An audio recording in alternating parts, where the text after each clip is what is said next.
Olá, meus irmãos e minhas irmãs, bom dia.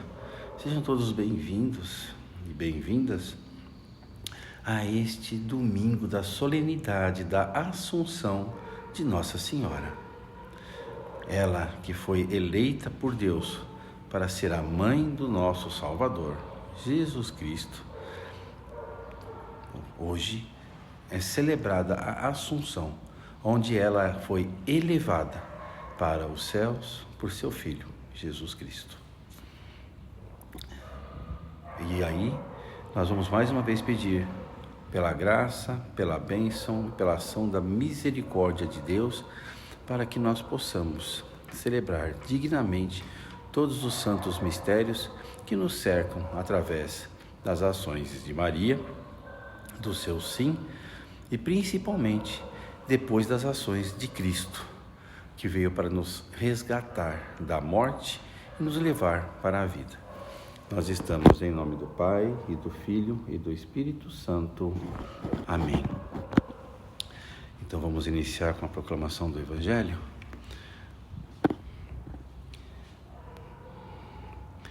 Proclamação do Evangelho de Jesus Cristo, segundo Lucas. Glória a vós, Senhor. Naqueles dias, Maria partiu para a região montanhosa, dirigindo-se apressadamente a uma cidade da Judéia.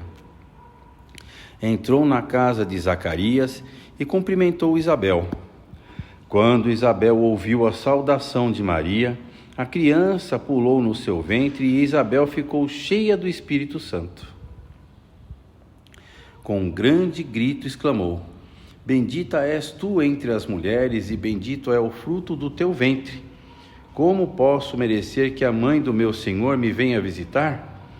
Logo que a tua saudação chegou aos meus ouvidos, a criança pulou de alegria no meu ventre. Bem-aventurada aquela que acreditou, porque será cumprido o que Deus lhe prometeu. Então Maria disse: A minha alma engrandece o Senhor, e o meu espírito se alegra em Deus, meu Salvador, porque olhou para a humildade de sua serva. Doravante, todas as gerações me chamarão bem-aventurada, porque o Todo-Poderoso fez grandes coisas em meu favor. O seu nome é santo, e sua misericórdia se estende de geração em geração a todos que os respeitam. Ele mostrou a força de seu braço, dispersou os soberbos de coração, derrubou do trono os poderosos e elevou os humildes. Encheu de bens os famintos e despediu os ricos de mãos vazias.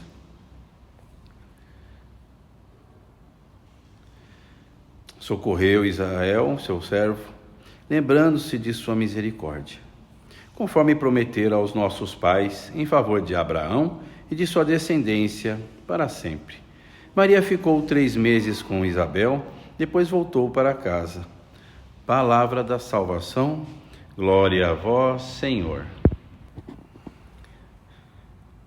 Meu irmão, minha irmã, vamos pedir então que esta palavra que nós acabamos de ouvir entre no nosso coração, faça lá a sua morada, mas que nós possamos, mais do que apenas ouvir a Sagrada Escritura, a proclamação do Evangelho, possamos colocar em prática tudo aquilo que eles nos ensinam, né? Tudo aquilo que o Cristo, que Deus, que o Espírito Santo nos ensinam. Nos ensinam a termos um coração manso e humilde. Então pensamos que esta palavra que se faz morada em nós, além de se fazer morada, também sirva como atitude.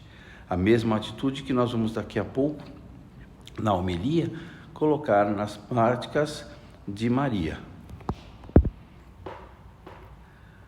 Louvado seja nosso Senhor Jesus Cristo, para sempre seja louvado.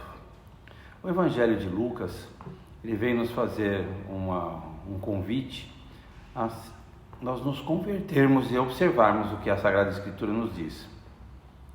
Para o Evangelho de hoje, é muito necessário que nós tenhamos em mente que a vida começa na caminhada. Caminhada essa que não se faz estando parado. Nós não conseguimos caminhar estando parados. Isso não existe. Isso não consegue acessar a nossa mente e nem o nosso coração. Jesus sempre nos diz que tudo se inicia quando nós começamos a andar. Essa caminhada que nós precisamos colocar é estar ao encontro, ir ao encontro, assim como Maria foi ao encontro de Isabel, onde destaca-se a majestade do amor e da alegria que o anúncio da gravidez de Maria trouxe a todos nós. Nós podemos refletir então que existem vários aspectos significantes em respeito ao Evangelho de hoje que nós precisamos obrigatoriamente colocar em prática. Visitar e estar em comunhão. A Maria, após ouvir o anjo Gabriel com o anúncio, ela não hesita em ir imediatamente, coloca-se apressadamente a ajudar a sua prima Isabel, dando importância assim, à comunhão, a pessoa estar presente, a presença, a ajuda. Eu ouvi uma vez, quando eu estava na faculdade, que quem tem fome agora. E esta pressa em ajudar, em servir, ela é parte integrante da vida da pessoa. Eu não tenho como não ter pressa com alguém que precisa. E Maria foi ajudar alguém que precisava. Então ela se dirigiu apressadamente. Ela colocou em prática a palavra no sentido literal. Quem tem fome agora. Quem precisa de ajuda agora. Então eu não posso simplesmente negligenciar essa questão. E esta ação da visitação é um ato de solidariedade que nos convida a estender a mão, a estarmos presentes, a irmos em direção das pessoas que mais precisam, celebrando essas alegrias com as outras pessoas, a alegria do serviço.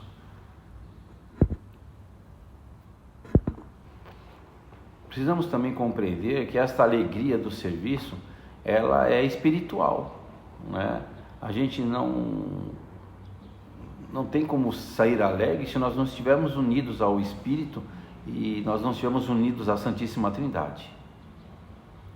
Aí a gente cairia até dentro de um dogma que é defendido por todos nós sobre a questão de Maria ser mãe de Cristo, mas também ser mãe de Deus.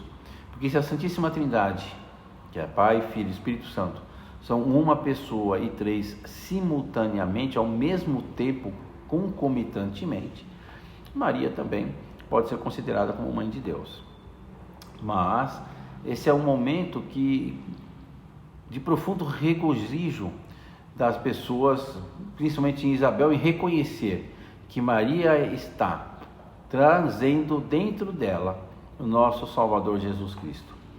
Isso demonstra que este bebê que está no ventre de Maria, nada mais, nada menos é do que o Filho de Deus. Aquele que é o Verbo, mas que há de se tornar carne. É aquele que veio de acordo com todas as promessas, todas as profecias do Antigo Testamento, para resgatar o povo de Israel. Um povo que depois nós vamos acompanhar, nem mesmo consegue entender e questiona sempre esta autoridade divina que o próprio Cristo possui. Mas essa presença do divino no humano é maravilhosamente bem recebida por Maria no anúncio do anjo Gabriel. O Magnificat, ela é uma canção de louvor a Deus, pela sua misericórdia em nos ouvir, em nos atender. E esse cântico nos convida e nos convoca a reconhecer as obras de Deus nas nossas vidas e respondê-las com a gratidão e adoração. Essa humanidade divina que vem em Cristo, a humildade de serviço da Maria, a humildade de serviço depois de Cristo, ela é tão importante que eu acho que é uma das lições mais fortes que nós recebemos. Porque Jesus jamais deixa de servir. E Maria jamais deixa de servir. E ela se encontra servindo até mesmo dentro da própria comunidade. A primeira relação que nós vemos de serviço de Maria foi quando ela intercede por aquele casal nas bodas de Caná, que nós não sabemos o nome do casal, mas nós sabemos quem é o noivo. O noivo é o próprio Cristo. Esta esperança e essa promessa que a Sagrada Escritura nos traz é um anúncio, é um prenúncio de mudança que a vinda de Cristo traz ao mundo. A visita de Maria a Isabel não é apenas um momento de alegria, mas é um sinal de que a promessa de Deus está se materializando, está se realizando. Precisamos ter também em mente que, chegando a alegria, a solidariedade, a adoração, no amor comunitário, a aceitação da vontade divina nas nossas vidas, é um encontro com os outros e com Deus. Se nós não considerarmos os outros como sendo nossos irmãos, se nós não considerarmos os outros como sendo nossos parentes, espiritualmente falando, nós não vamos conseguir comungar da palavra e da Eucaristia da forma correta. E aí, o que isso nos dá? Nos dá o reconhecimento da presença do sagrado. O salto do bebê de Isabel, ao ouvir a voz de Maria, é interpretado como alegria da presença da Maria e do Cristo naquele local. E ela carrega e simboliza a capacidade do divino em tocar a vida humana.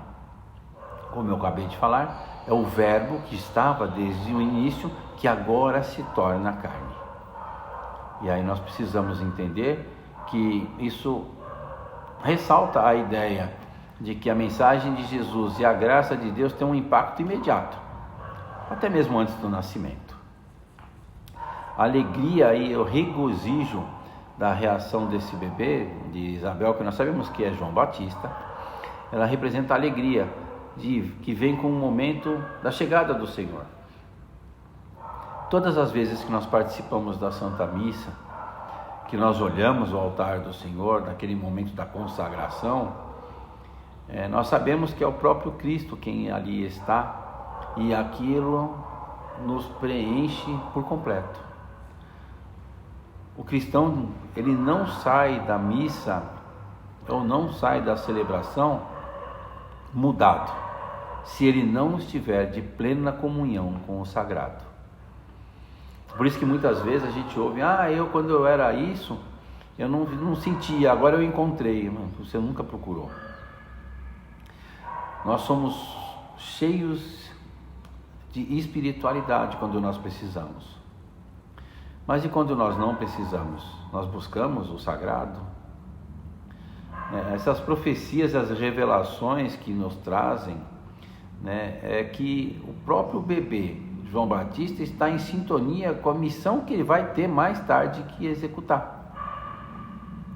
E é um gesto de antecipação do papel como precursor do Messias. Será que nós entendemos o nosso papel dentro da sociedade, o nosso papel dentro da comunidade? Porque se nós não entendermos o nosso papel, muitas das vezes nós vamos apenas nos sentar nas fileiras dos bancos, nas igrejas, ouvir a palavra, algumas vezes comungar, mas nem sempre nós vamos estar em sintonia. Nem sempre nós vamos entender a alegria de estarmos na missa. E nem sempre nós vamos conseguir compreender profundamente o que significa o Evangelho, o que significam as leituras, a primeira e a segunda, nos domingos, e o porquê que tudo isso se junta, se transforma em um modo de vida que nós precisamos nos adaptar. E aí, se nós não temos essa conexão espiritual para com o sagrado, como nós vamos poder viver dentro da nossa vida?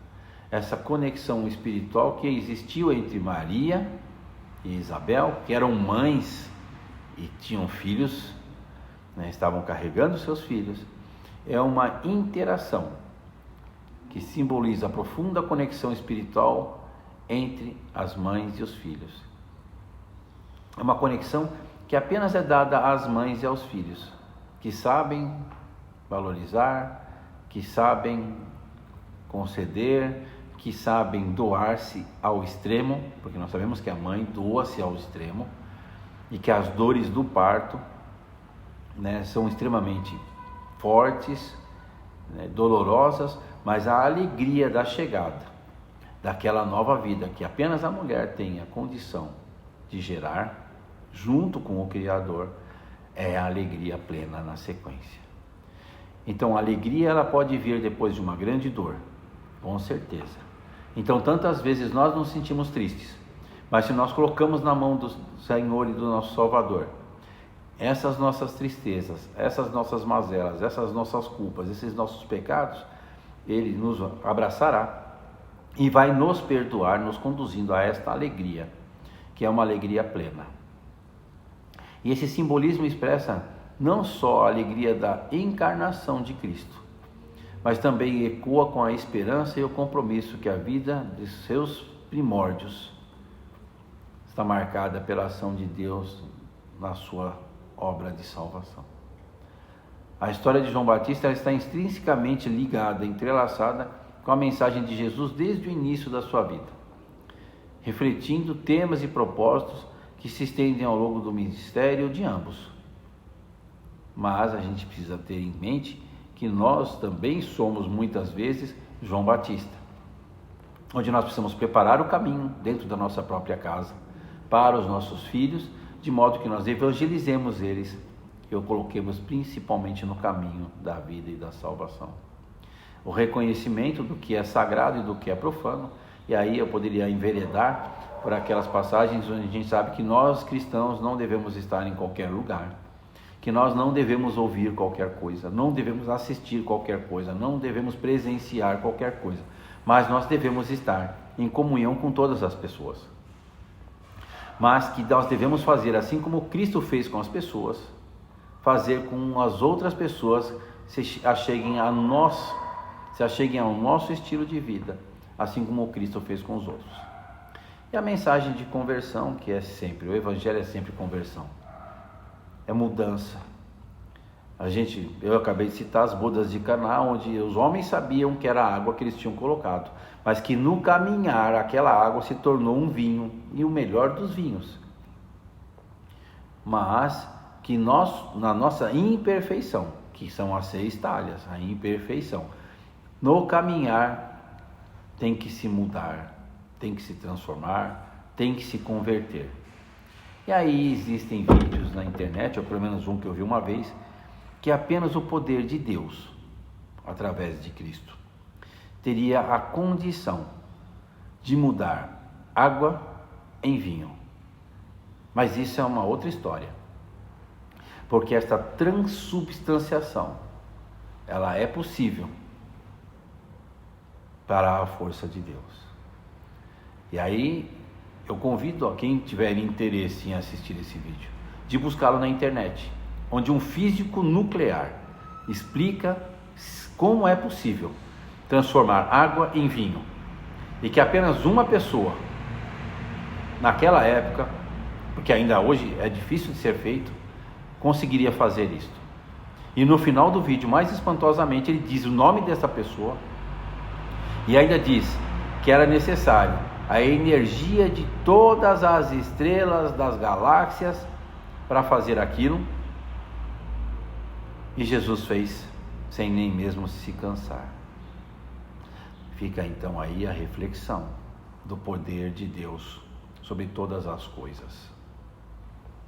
E para nós finalizarmos, eu gostaria então de lembrar que Jesus tem uma identidade messiânica e que João Batista apenas prefigura Jesus, mas também declara sua identidade quando batiza Jesus no Rio Jordão. Essa ação é um marco que liga as suas histórias, porque por meio do batismo, João testemunha a divindade de Jesus e a iniciação do seu ministério público. A modelagem da ternura e da salvação num formato tão pequeno que é um bebê, e a relação entre João e Jesus enfatiza que essa salvação divina não é apenas uma doutrina, mas é uma relação pessoal que nós precisamos ter com o Senhor. É uma mensagem de amor, misericórdia, que mostra diferentes aspectos dos planos de Deus para toda a humanidade e para nós em especial. E aí nós somos convidados a darmos continuidade sendo discípulos missionários. E a vida é um ministério de João Batista e de Jesus, segue-nos até os dias de hoje, através de cada um de nós, onde Maria, que é um sacrário vivo, nos deu o maior presente da humanidade. Então, que esses aspectos nos mostrem a história de João Batista não é apenas um prelúdio, mas é uma parte essencial de salvaguarda, de salvação da mensagem de Jesus, enfatizando aí a interconexão entre Jesus e nós no plano divino para a salvação da humanidade. Louvado seja nosso Senhor Jesus Cristo, para sempre seja louvado. Hoje, dia da Assunção do Senhor, a gente tem que entender que alguns dogmas são muito interessantes, muito pertinentes. Nós somos seres humanos e nós queremos o melhor para os nossos pais. Quando eles vão ficando mais idosos, a gente cuida deles, e eu tenho isso muito forte em mim, porque eu cuidei da minha mãe e do meu pai nos seus últimos dias, de modo intensivo. Quando minha mãe faleceu em 2020, eu pedi afastamento do serviço para cuidar integralmente dela. E agora, no final da vida do meu pai, eu também deixei a minha família em casa para cuidar do meu pai. Eu fiquei 60 dias cuidando dele, na casa. E aí, quando eu vi que para mim também não tinha mais condições, aí nós fomos procurar uma clínica. E nós colocamos meu pai na clínica, porque lá ele teria maior condição de ser bem cuidado. Mas eu não deixei de assistir nem o meu pai, nem a minha mãe. E se eu, que sou um ser humano, podre por dentro tantas vezes pedindo a misericórdia de Deus, imagina Jesus, que tenha sob o seu poder a condição de ressuscitar. O que ele não faria por sua mãe? Assuntar a sua mãe, levá-la ao céu. Para ele era muito simples e muito fácil. Que nós tenhamos um abençoado dia do Senhor e que a Assunção de Nossa Senhora conforte os nossos corações nas nossas dores, porque nós sabemos que é o próprio Cristo quem vem nos resgatar no final da nossa vida. Nossa bênção, a nossa graça, a nossa vida está sempre no nome do Senhor. O Senhor esteja convosco, Ele está no meio de nós. A bênção de Deus Todo-Poderoso, Pai, Filho e Espírito Santo, esteja e permaneça convosco e com as vossas famílias. Amém. Ide em paz e que o Senhor sempre vos acompanhe. Damos graças a Deus. E até o próximo vídeo. Eu vou tentar retomar os vídeos diários. Não sei se eu vou conseguir por conta das minhas atividades, mas eu vou tentar. Porque o Evangelho de hoje me diz que esse apressadamente é para mim também. Louvado seja nosso Senhor Jesus Cristo, para sempre seja louvado.